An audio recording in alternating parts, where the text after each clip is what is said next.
Gopi, welcome to home. Welcome. Sorry, మీ ఇంట్లో నీకు పప్పుగాడు వెల్కమ్ చెప్తున్నాడు ఏమిటా అని ఆశ్చర్యపోతున్నావా? That is Pappu's greatness. Hello Gopi. ఏమిటయ్యా గోపి, ఇంత ఆలస్యంగా వచ్చావు? There you are aunty. Mister Gopi, what all this? Guest లోని ఇంటికి పిలిచి హోస్ట్ లేకపోతే ఏమిటి అది?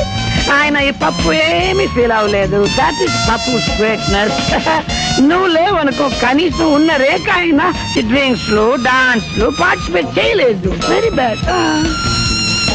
అయినా కూడా ఈ పప్పు ఏమీ ఫీల్ అవ్వలేదు. That is Pappu's greatness. Gopi, ఏ మాటకు ఆ మాటే చెప్పుకోవాలి.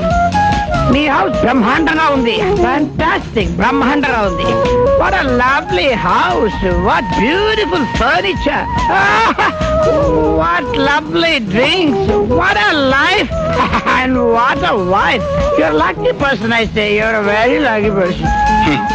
కరెక్ట్. కోటీశ్వరుడు కూతురు ఇల్లాలైనప్పుడు ఇంట్లో ఆర్భాటానికి కొదవే ఉంటుంది. ప్రెస్టేజ్ నిలబెట్టుకోవడం కోసం ఎంత ఖరీదైన వస్తువులైనా సరే క్షణాల మీద దిగుమతి కావాల్సింది. Thank you. ఏమి ఫీల్ అవ్వకుండా బాగా ఎంజాయ్ చేశాడు.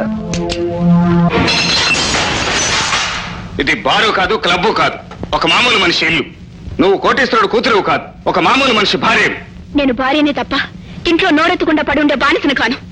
బంధువులు అనే వాళ్ళ ఇంటికి వస్తే వాళ్ళకు భోజనం పెట్టి మర్యాద చేయడం కూడా తప్పేనంటారా? ఆ మాట నేననలేదు. కాకపోతే మన అంతస్తుకు మించిన మనుషుల్ని ఇంటికి పిలిచి వాళ్ళ ముందు నన్ను చిన్నపుచ్చుకునేటట్టు చేయొద్దని చాలా సార్లు చెప్పాను. అనవసరంగా ప్రతి చిన్న విషయానికి చిన్నపుచ్చుకోవటం, చిన్నతనాన్ని భావించడం మీకు అలవాటైపోయిందండి. అందుకే పెద్దవాళ్ళ మధ్యకి రారు, వాళ్ళతో కలవరు. ఓహో, నువ్వు అనుకునే ఆ పెద్ద మనుషులతో కలపాలనేనా? మీ డాడీతో చెప్పి దొంగచాటుగా నా హోదాన్ని పెరిగేటట్టు చేశావు.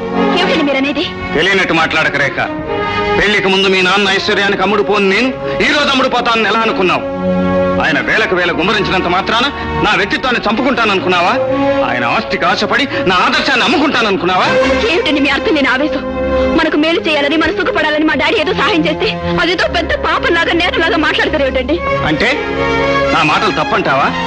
మీ డాడీ చేసిన పనే సరైందంటావా? అంతేనా?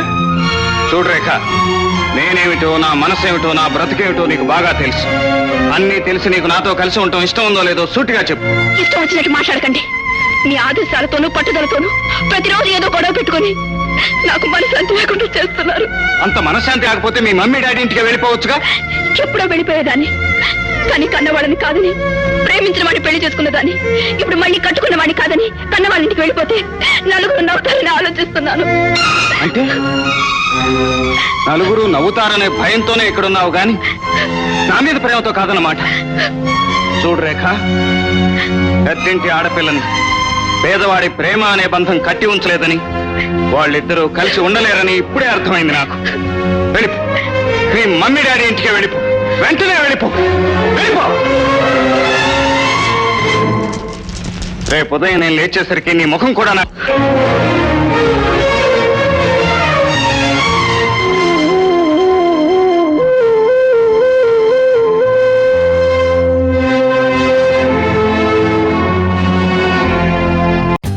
For more updates, like, comment, subscribe to our channel. Hey darlings, గంటని click చేయడం మర్చిపోకండి.